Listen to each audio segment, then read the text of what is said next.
भारतीय संस्कृति का शुद्ध प्रचार होता है। मैं राष्ट्रवादी व्यक्तित्व हूं। राम और राष्ट्र में मेरे दृष्टि में अंतर नहीं है और मैं मानता हूं जब तक भारतीय संस्कृति जनमानस में नहीं आएगी तब तक भारत में संस्कार भी नहीं आएंगे। तो मेरी कथा भारतीय संस्कृति का प्रचार करने के लिए उपस्थित होती है और मैं मानता हूं कि इस कथा से हमारा युवक संगठित होगा और हम मोदी जी के विकसित भारत के सपने को बहुत जल्दी पूर्ण करने में सहायक बन सकेंगे। जी, मौसम भी बहुत खराब था जैसा कि कह रहे हैं ना, खुद लेकिन मौसम बहुत अच्छा हुआ। अरे चकाचकांत हो गया। एक तो पुरुषोत्तम मास है, अब पुरुषोत्तम मास में यह कथा हो रही है और भी लक्ष्मणपुर में हो रही है।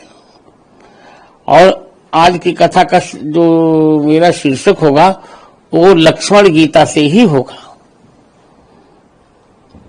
गुरुजी, आपने ये कहा कि मोदी जी जो एक सपना है या कह दें कि एक राष्ट्र श्रेष्ठ राष्ट्र वाला, सनातन राष्ट्र वाला, इसको आप बहुत अच्छा, कितनी जरूरत है आज के समय? बहुत आवश्यकता है इसकी।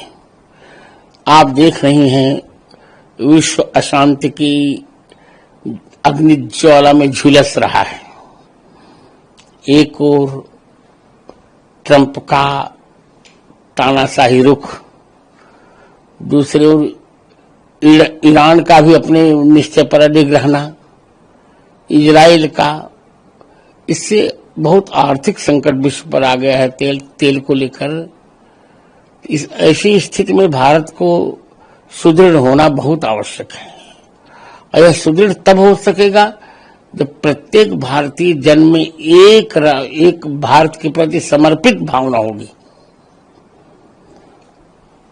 इसीलिए इसके आदर्श भगवान राम हैं, क्योंकि भगवान राम ही यह वाक्य कहते हैं कि जननी जन्मभूमि से स्वर्गतः गिरीशी।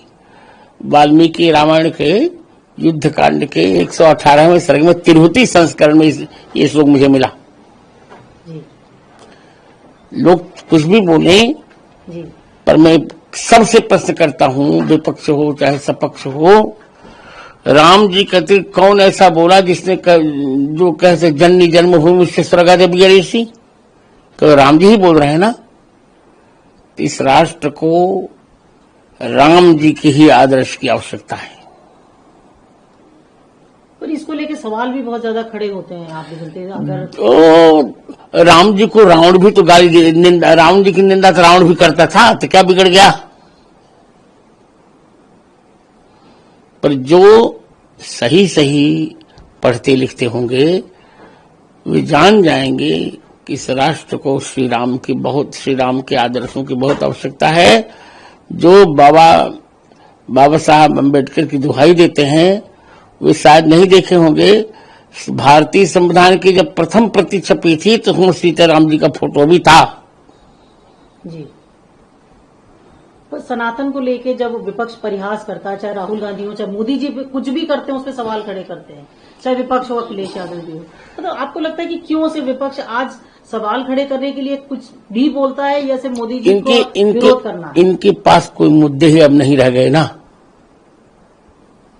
तो बोलने दीजिए, अच्छा है। कुछ तो बोलना चाहिए भाई। महाराज जी, आप कह रहे हैं कि सनातन उसका प्रचार होना चाहिए, बढ़ना चाहिए।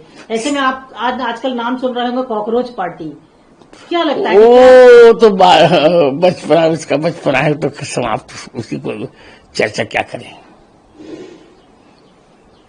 ये मूर्खता है। नहीं बोले दी, पूछे दी, कोई संकोच नहीं।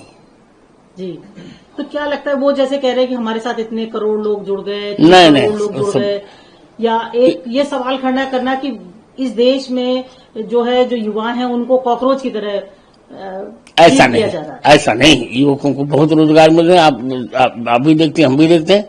वो तो मूर्खता की बातें हैं सब, और लोगों का दिवा स्वप्न है वो।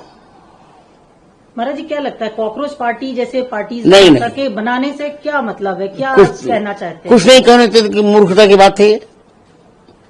कोई सिद्धांत नहीं होगा। कुछ बरगला पाएंगे युवाओं को आप? नहीं नहीं नहीं नहीं, पढ़े लिखे लोग नहीं बरगला पाएंगे। और इस तरीके की पार्टी दुर्भाग्य है, ऐसा नहीं होना चाहिए। गुरुजी, आप लखनऊ में हैं, लक्ष्मणपुरी में हैं, 2027 का चुनाव भी आ रहा है, योगी जी भी आपके बहुत प्रिय है, मोदी जी भी, मेरे सभी प्रिय हैं। जो राम जी को प्रेम करे वो मेरा प्रिय है, और जो राम जी से दूर रहे वो मेरा अप्रिय है। 2027 का चुनाव को कैसे आप देखते हैं? अगर हम आप अच्छा होगा, अच्छा देख रहा हूँ। योगी जी के लिए हम फिर उनको दोबारा मुख्यमंत्री देखेंगे? कितना जा सकता है? जैसे विपक्ष कह रहा है कि पीडीए आएगा। कोई नहीं, कुछ नहीं होगा, सब मंगल होगा, राम जी की ही विजय होगी।